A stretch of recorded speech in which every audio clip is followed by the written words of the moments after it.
Hi everyone, welcome back. Thank you so much for joining me today. It's great to have you here with me. So I'm going all blues. I'm adding a touch of gold, but I really want to talk about the balance between where the creation is, so the pattern, versus the negative space. Because sometimes it's the negative space that can really help a creation pop and stand out. So that's what I'm going to do today. I'm using a 24 by 12 inch canvas, so a longer canvas, and I'm going to focus my pattern in the middle and then the negative space on two ends. So let's see if I can get my idea onto the canvas. I'll take you down shortly to see the canvas, how I've prepared it, all my colours and my consistencies. It's so lovely that you're here with me. Thank you. Let's see what we can create. So here's the canvas. I'm reusing a canvas, so I have gessoed it and I have painted my sides. This is a Brilliant Blue by Amsterdam. That's going to be my base colour. And then I've got some different colours, some different brands that I'm using. You can see here that I'm using Amsterdam and I'm using Pebeo Studio Acrylics. So I have got a iridescent blue black, a Prussian blue, a metallic blue. I'm using the iridescent gold, a sky blue light. The brilliant blue is going to be the base colour, and I'm also adding a touch of ultramarine. I will list all of these in the description box, so please check that out too. So I've mixed all of my paints with just water, 1 part paint, 1 part water. I'm using this colour palette for a number of creations, so some of the paints have already been used, like this one, but I am going to add some of the ultramarine, just a drop to this creation. This is my base colour. No, sorry, this is the metallic blue, one of my favourite colours. This is the base colour, this is Brilliant Blue. As you can see, I've already painted my sides, so that's going to be the base colour. I might mix that a little bit with the sky blue. Let's see what we can kind of create colour wise. So yeah, 1 part paint, 1 part water, and you can just see it trickles off the spatula and just disappears. So I will list all my ratios in the description box, but for these and these brands, this is 1 part paint to 1 part water. So I want a full brilliant blue base, so I'm just going to add that to the canvas now. And then I'm going to ensure I blow this paint across the full canvas surface area before I start layering the paints in the middle of the canvas.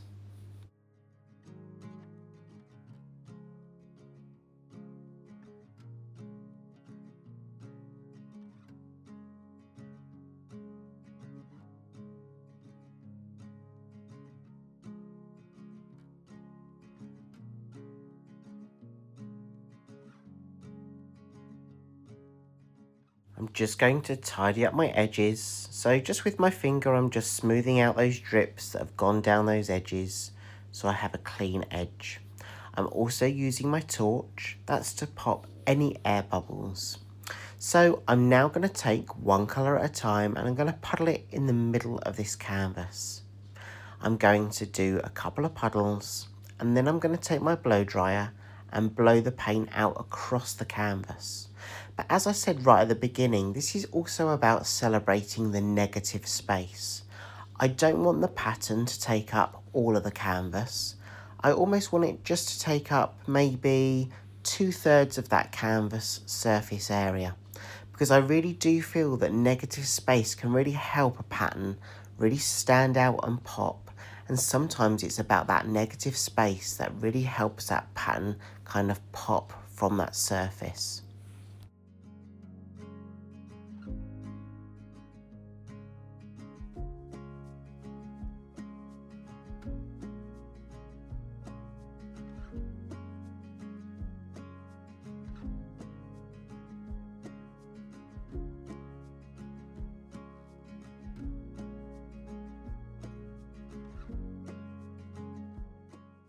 So I'm going to add some gold as my metallic. I really feel that gold goes really well with blue.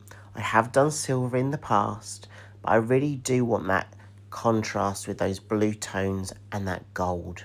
So I think I'm nearly done. I'm just going to add the ultramarine on top, just a little puddle of that in the middle.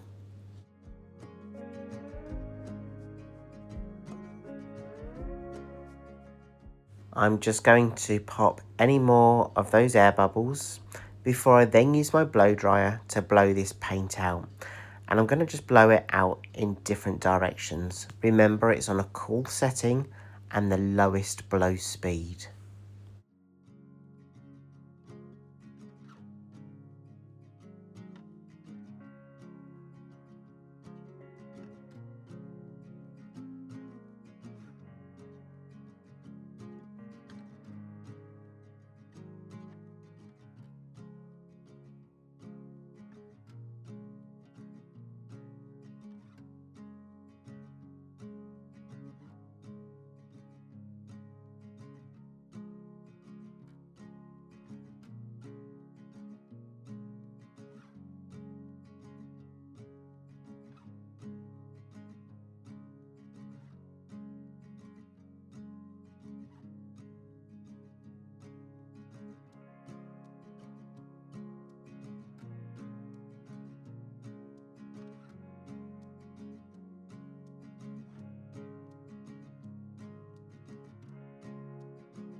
There we go. I think I'm done. I've tweaked it enough. I don't want to overblow the paint that's already there. I am just going to use my finger just to bring in some of that brilliant blue back into this pattern. It's just going to split this pattern up slightly by just dragging some of that blue more towards the center. And that's just to help me with my composition and the balance between the pattern itself and that negative space, so that block color of brilliant blue that you can see. And sometimes it is just about tweaking it to ensure that you're happy with the overall composition, the overall perspective of that pattern. So I'm just going to torch one more time because I did notice some air bubbles, and then I'm going to take you in for a closer look. I'll show you the wet version and I'll show you that now. I'll stand this to one side and then I'll show you the dry version.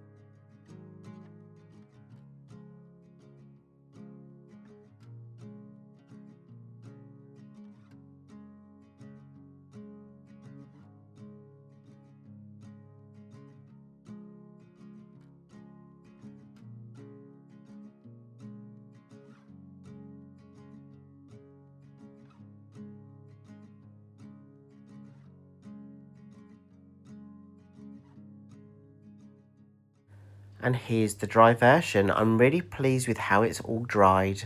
I love that gold that I added as that pop of metallic. And as you've probably noticed, due to the different densities of the paint that I've used, it's created some cells. So you don't always need that additive or that cell activator to create cells and lacing. I'm really proud of this piece. I think I might actually display this portrait. Although I'm showing you it in landscape, I think it looks best as a portrait version. So let me know what you think in the comments below. What way round would you showcase it?